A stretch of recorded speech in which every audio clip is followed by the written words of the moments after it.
Meu nome é Jerusa Arruda. Vamos iniciar a nossa primeira aula sobre hermenêutica e argumentação jurídica.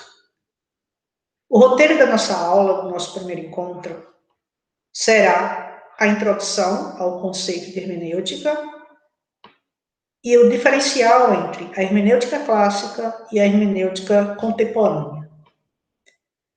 O segundo ponto da nossa aula diz respeito à distinção entre compreensão e interpretação textual. Iniciamos com a pergunta: hermenêutica e interpretação são a mesma coisa? Termos como hermenêutica, exegese, interpretação, dentre outros, é bastante comum no vocabulário jurídico.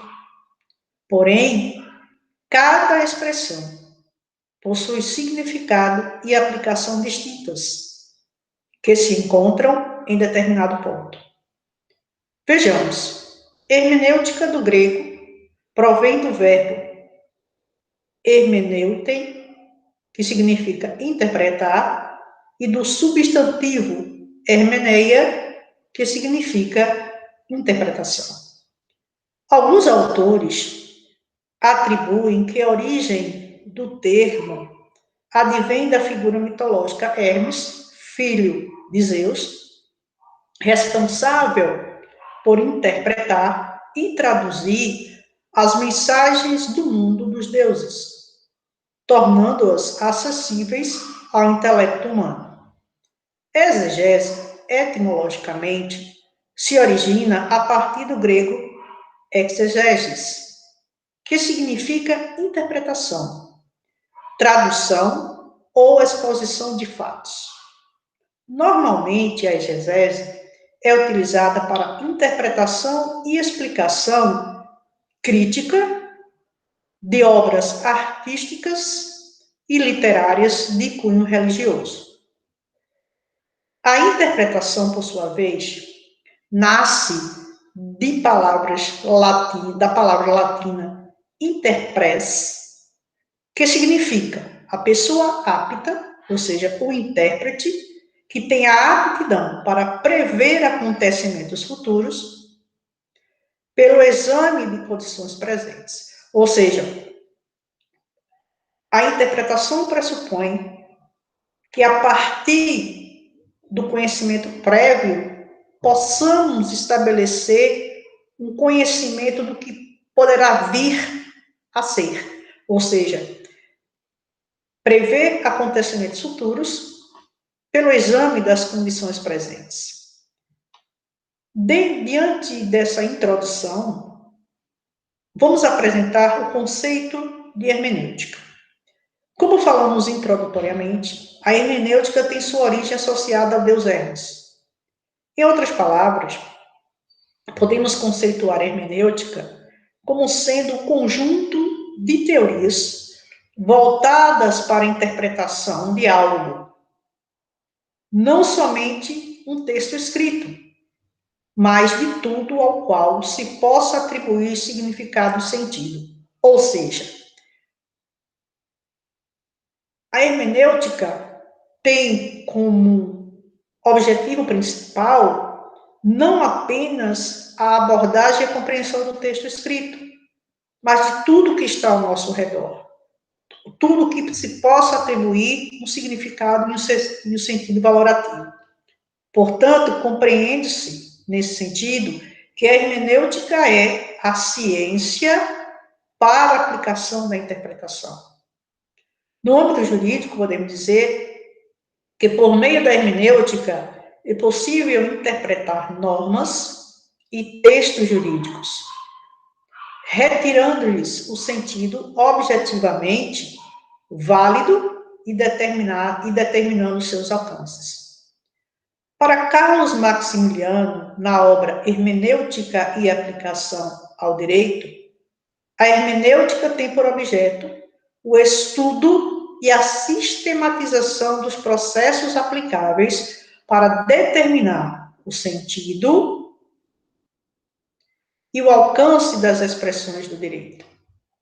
Resumidamente, podemos dizer que interpretar significa buscar a relação entre o texto abstrato, ou seja, sua subjetividade, já que as leis positivas são formuladas em termos gerais, ao caso concreto que, para tanto, seria necessário descobrir e fixar o sentido verdadeiro da regra positiva, e logo depois, o respectivo alcance e sua expressão. Ainda nas palavras de Carlos Maximiliano, a hermenêutica se aproveita das conclusões da filosofia jurídica, criando, assim, novos processos de interpretação e organizando-os de forma sistemática. A interpretação é a aplicação da hermenêutica. A hermenêutica descobre e fixa princípios que regem, portanto, a interpretação. Desse modo, a hermenêutica diz respeito à ciência da interpretação, enquanto a interpretação significaria determinar o sentido e o alcance da norma jurídica.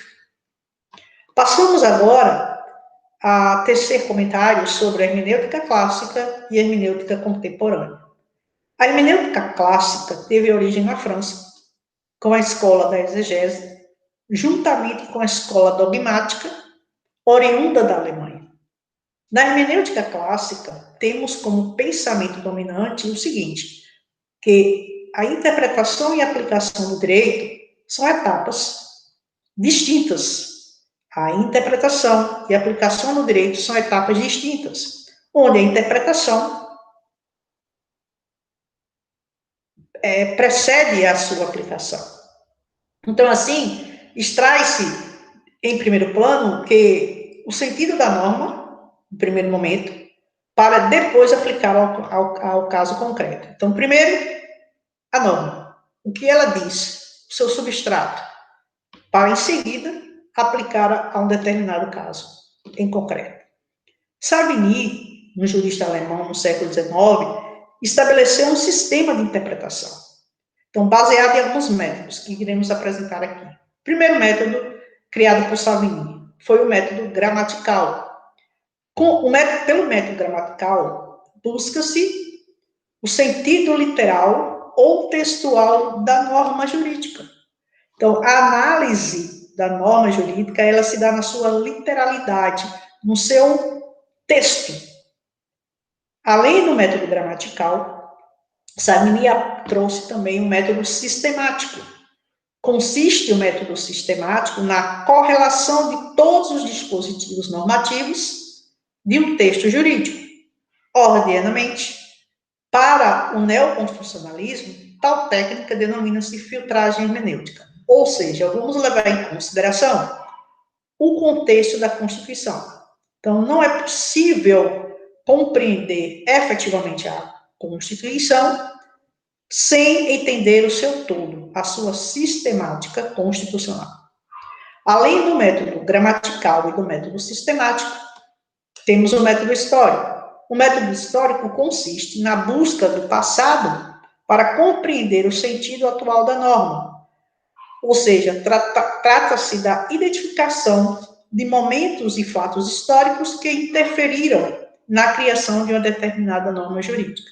Ou seja, por que a nossa Constituição traz no artigo 5º a instituição do júri e sua aptidão para julgar os crimes dolosos contra a vida, tentados ou consumados? O que levou a nossa Magna Carta de 1988 a estabelecer para esses crimes dolosos contra a vida, tentado ou consumado, que se deverá fazer através de um júri popular. Então, além dos métodos gramatical, sistemático e histórico, temos também o método sociológico. Tal método se baseia na eficácia social, ou seja, analisa-se a norma de tal modo a não haver uma injustiça social. Então, é avaliado o contexto em que a situação está acontecendo. E se a norma se adequa àquela situação de modo a garantir uma justiça social e não, ao contrário, a aplicação da injustiça. Além do método sociológico, temos também o método teleológico ou finalista. Este consiste na busca da finalidade da norma. Qual é o objetivo da norma? O que a norma pretende? Então, assim, supera-se a realidade meramente escrita da norma e traz um embasamento dos princípios. Por exemplo, se alguém está sendo acusado de um crime, de homicídio, e não existem provas suficientes de que ele é, de fato, o autor daquele delito, poderíamos levar em consideração, em razão do método teológico finalístico, o princípio do indúbio pro réu. Por este princípio, se diz o seguinte, que, na dúvida, tem que se beneficiar o réu. Ou seja, se não existem elementos suficientes para a sua condenação, aplica-se o princípio da razoabilidade da inocência. Então, Savigny estabeleceu métodos, além desses métodos, métodos complementares de interpretação. São eles: a hermenêutica contemporânea, que a questão hermenêutica, nesse contexto, passa não só de um simples problema, ou seja, como na hermenêutica tradicional, de subsunção do fato à norma, mas observar, né, que a hermenêutica não deve ficar adstrita exclusivamente à lei, mas a hermenêutica não se refere somente à lei, ela se refere ao direito. Seu escopo, seu objetivo é compreender o conteúdo de um modo geral. Então, desse modo, a aplicação dos métodos interpretativos e sua flexibilização estão baseados na transformação histórico-cultural da sociedade e são, portanto, um marco da hermenêutica contemporânea. Podemos exemplificar a hermenêutica contemporânea com o surgimento de alguns métodos interpretativos, dentre eles o método tópico problemático, que foi criado por Weig, pensador alemão na segunda metade do século XIX. Tal método inicia-se com a análise do caso concreto, para depois buscar a melhor norma jurídica. É um método que vai na contramão do positivismo jurídico. Primeiro caso, depois a norma.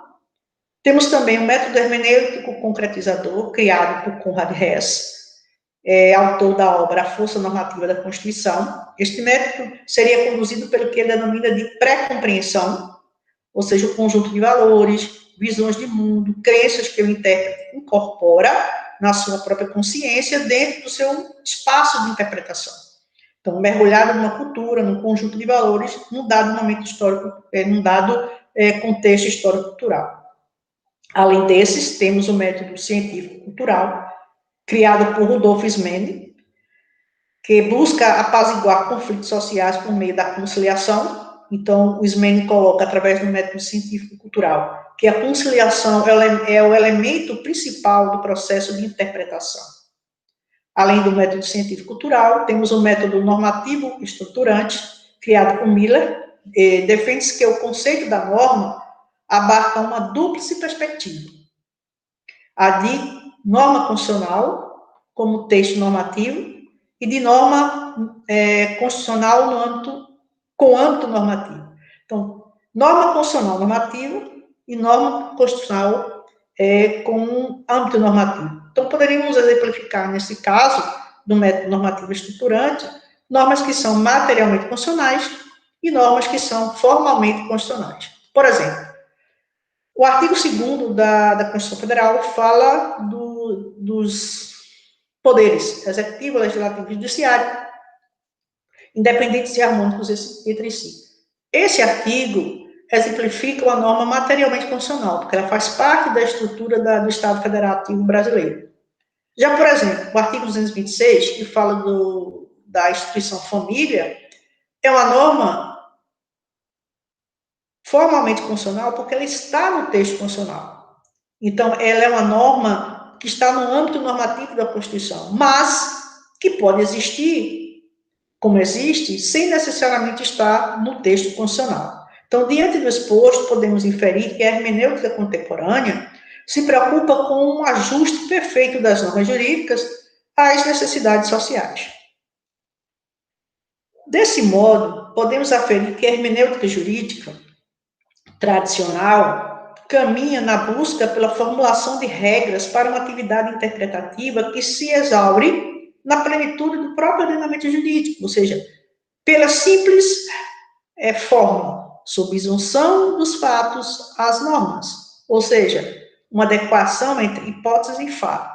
Então, o que é que isso significa dizer? Subsunção dos fatos às normas. Então, algo acontece no mundo real, verifica-se a norma e faz esse encontro.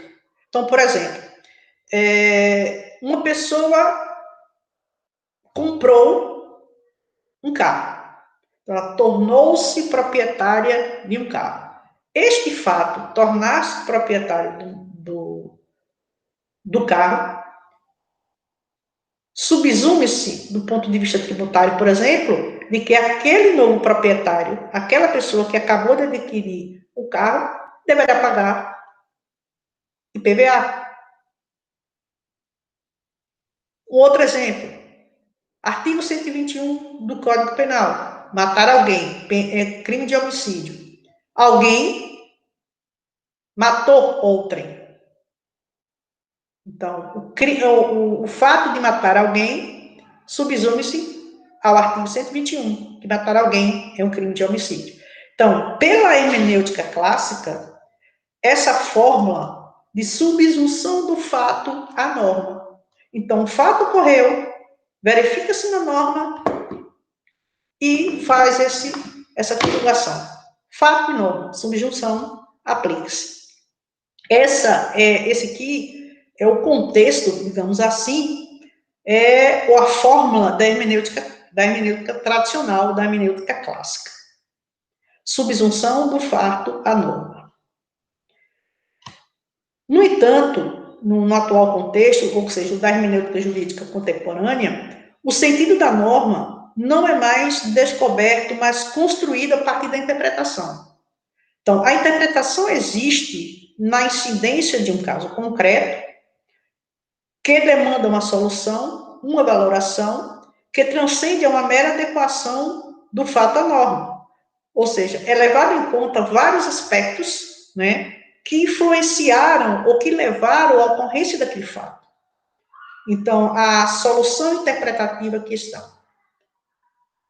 Né? Então, por exemplo, por que uma pessoa que tornou-se proprietária daquele carro, ela não pagou o seu IPVA neste ano? Ela adoeceu? Ela perdeu o emprego? Neste caso, ela poderia pedir uma isenção? Por que ela não pagou? Porque o seu carro tem, de acordo com a lei do estado onde ele comprou o carro, significa dizer que um carro com 15, com 10 anos, ele não precisa mais pagar o IPVA? Ou seja, não é só o simples fato da ocorrência de um fato em si, concreto, e subsumir a norma. É preciso contextualizar, ou seja, ir além da subsunção do fato à norma.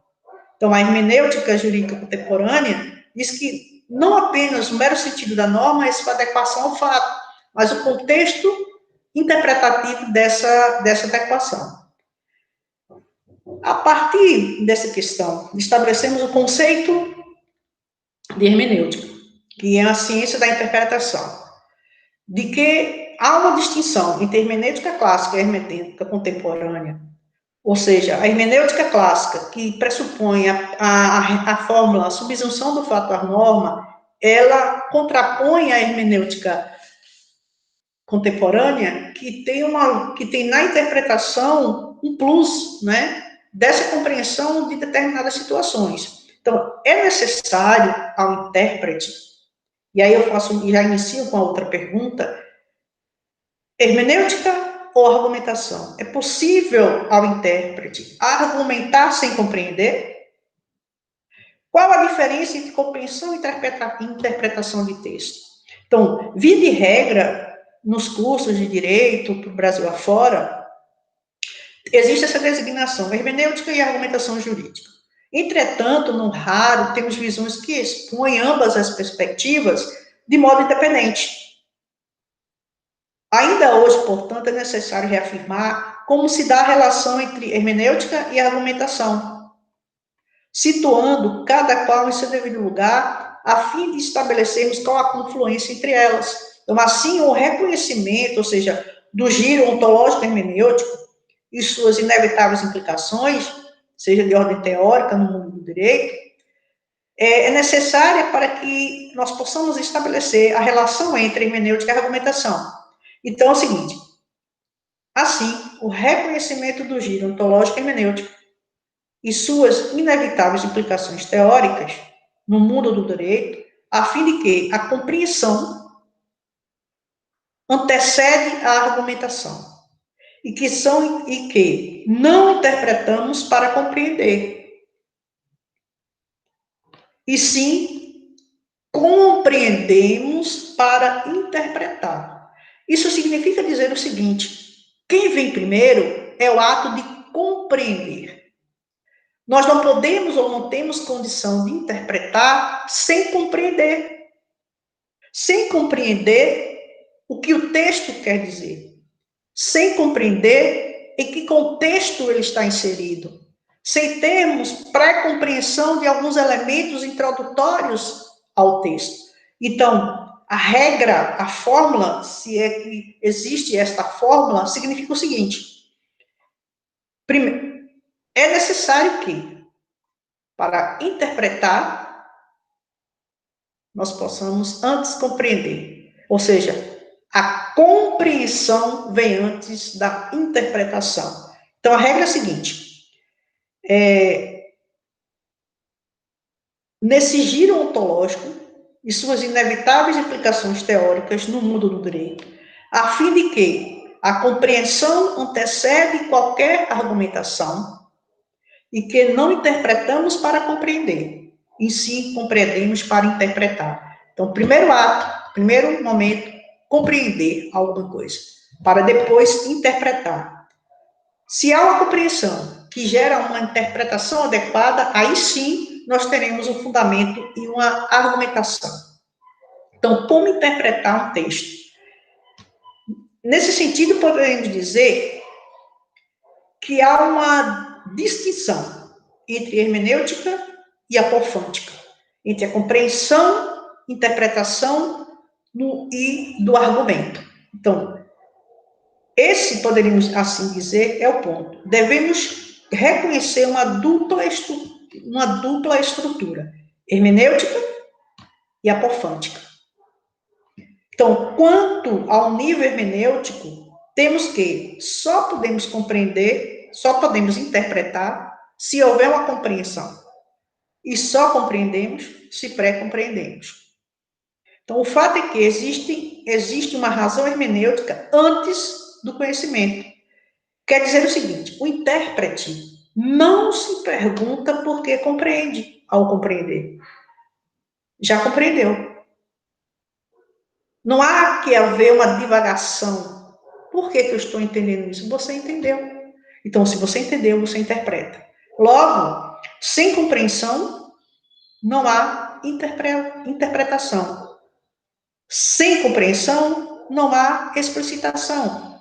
Preciso é a fórmula seguinte: compreender para interpretar.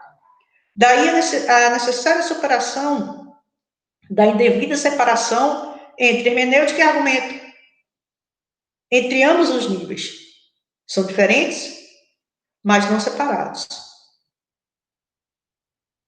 Então, como interpretar um texto? Primeiro, pré-compreensão, ou seja, toda leitura supõe que o leitor entre no texto já com conhecimento prévio sobre o assunto ou área específica.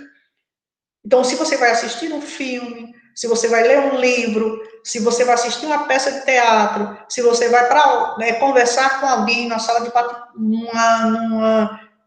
de bate-papo acadêmico, onde tem um debate a ser feito, se você vai numa exposição para ver quadros, você precisa ter uma pré-compreensão, uma leitura prévia desses contextos, do bate-papo acadêmico, da exposição de quadros, né, do lançamento de um livro. Você não pode adentrar no recinto, digamos assim, de forma aleatória. Você precisa ter uma pré-compreensão. Você quer assistir um filme? Do que o filme fala? Foi escrito por quem? Quem dirigiu? Qual ano? Se você vai para o lançamento do livro, quem é o autor? Qual o tema central do livro? Qual o título do artigo? Então, a pré-compreensão. Então, a primeira etapa para se interpretar um texto é a pré-compreensão. Depois da pré-compreensão, você tem a compreensão. Então, já com a pré-compreensão, ao entrar no texto, se você tem uma ideia prévia, o leitor vai se deparar com informações novas, ou reconhecer as que já sabia. Por meio da pré-compreensão, o leitor prende a informação nova com a informação que passa a adquirir a partir daquele momento. Ele compreende. Então, é costume dizer o seguinte: eu entendi, mas não compreendi. Isso significa dizer que quem leu entendeu o significado das palavras, a explicação, mas não as justificativas ou o alcance social do texto. Por exemplo, salário mínimo vale X a partir de determinado mês. Eu acho injusto o valor que foi atribuído àquele salário mínimo. Eu entendi por que o salário mínimo é aquele valor. Eu entendi o argumento do legislador, mas eu não entendi a justificativa dele. Sim, de fato, o salário mínimo, a partir de tal momento, ele é R$1.000. É R$1.000 porque o Estado não tem condições, dentro da sua dotação orçamentária, de pagar mais de R$1.000. Eu entendi. Mas as justificativas eu não aceito. Então, via de regra, eu costumo dizer, eu entendi, mas não compreendi. Não é porque você entendeu alguma coisa que você tem que aceitar sua justificativa. Então, essas etapas da interpretação do texto pressupõem, primeiro, uma pré-compreensão, uma compreensão, e só então a terceira etapa, que é a interpretação. Agora sim, a interpretação é a resposta que você dará ao texto. Depois de compreender, sim, converse com o texto. Então, se você é um advogado, um juiz, por exemplo, antes de você dar a resposta, você precisa dialogar. Se você conversa com seu cliente, você precisa entender toda a história, adequar as regras, as normas para fazer a petição, que você precisa ter um olhar, uma interpretação da situação para fazer os determinados pedidos. Por que o seu cliente deve responder o processo em liberdade? Quais são os argumentos que irão fundamentar esse seu pedido? Então, você tem que dialogar com o contexto, você tem que dialogar com a norma e respondê-las. Primeiro, você precisa, portanto, para argumentar adequadamente, compreender o texto, interpretar para argumentar. Então, a interpretação é a resposta que você dará ao texto depois de compreendê-lo. Sim, é preciso conversar com o texto para ver uma interpretação de fato. É formada, então, o que se chama fusão de horizontes, o do texto e o do leitor. A interpretação supõe um novo texto, significa a abertura, o crescimento e a ampliação para novos sentidos que você dará ao texto. Então, dentro disso, feitas essas ponderações iniciais, né, onde nós vimos o conceito de hermenêutica, trazido por Carlos Maximiliano, né, de entendermos de que